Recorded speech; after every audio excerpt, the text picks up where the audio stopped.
ജാൻസ്. അപ്പം ഇന്ന് നമ്മൾ എറണാകുളത്ത് പല്ല് കാണിക്കാൻ പോകുന്ന ദിവസമാണ്. അങ്ങനെ നമ്മൾ റെയിൽവേ സ്റ്റേഷനിൽ എത്തിയപ്പോഴത്തേക്കാണ് ഞാനൊരു കാര്യം ശ്രദ്ധിച്ചത്, ഞാൻ ഇന്ന് മാല ഇട്ടിട്ടില്ലല്ലോ എന്ന്. അങ്ങനെ അവിടെ ഒരു കടയിൽ നോക്കിയപ്പോഴത്തെ ഒരു ചേച്ചി എനിക്ക് മാല എടുത്തു. അപ്പം എനിക്ക് ചേച്ചി മാല വെളുക്കുമെന്ന്. അപ്പോൾ അവർ പറഞ്ഞേ ഇല്ല മോളെ വെളുക്കത്തില്ലെന്ന്. പക്ഷെ അത് ഓൾറെഡി വെളുത്തിരിക്കുവായിരുന്നു ജാൻസ്. അതുകൊണ്ട് ഞാൻ മാല മേടിച്ചില്ല. അപ്പം ഇന്ന് മാല ഇടാതെയാണ് നമ്മൾ പോകുന്നത്. അങ്ങനെ ട്രെയിൻ ഇറങ്ങി വർക്കാവാത്ത എസ്കലേറ്റർ വഴി കയറി പുറത്തിറങ്ങിയിട്ട് ആദ്യമേ തന്നെ പോയി ബിരിയാണി കഴിച്ചു ജാൻസ്. കാരണം നമ്മൾ പല്ലൊക്കെ കാണിക്കാൻ വേണ്ടി പോകുമ്പോഴത്തേക്ക് ഫ്രീ ടിപ്പാണ്, നിങ്ങളിത് നോട്ട് ചെയ്തെടുത്തോ. നമ്മൾ ആദ്യം ഫുഡ് കഴിച്ചിട്ട് വേണം പോകാം. കാരണം ഡോക്ടർ ആ സ്ക്രൂവും അമ്പും മില്ലും എല്ലാം കൂടെ എടുത്ത് നമ്മുടെ പല്ലിനകത്തിട്ട് തിരിച്ചു കഴിഞ്ഞപ്പോൾ നമുക്കൊരു ഫുഡ് നമുക്ക് ചവയ്ക്കാൻ പറ്റത്തില്ല. അതുകൊണ്ട് ഞാൻ ആദ്യമേ തന്നെ ഒരു ഹോട്ടലിൽ കയറി ബിരിയാണി കഴിച്ച്.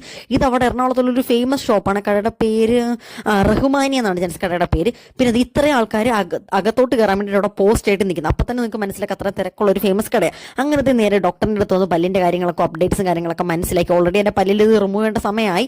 അപ്പം പിന്നെ ഇനി ഞാൻ മാസത്തെ ഒരു വട്ടം മാത്രം കൺസൾട്ടേഷൻ എടുക്കുന്നുണ്ടാണ് ഇത് പൂരാനായിട്ട് ലേറ്റ് ആവുന്നത് ജാൻസ്. അല്ലെങ്കിൽ ഇതിപ്പോൾ പണ്ട് വരേണ്ട സമയമായി. അങ്ങനെ ഞാൻ പുറത്തോട്ട് ഇറങ്ങി ഒരു ഗ്ലാസ് ബൂസ്റ്റും കുടിച്ച് നേരെ പിന്നെ ബസ് കയറി വീട്ടിൽ പോകുന്നു. സോ ബൈ ജാൻസ്, ലവ് യു, ടാറ്റ.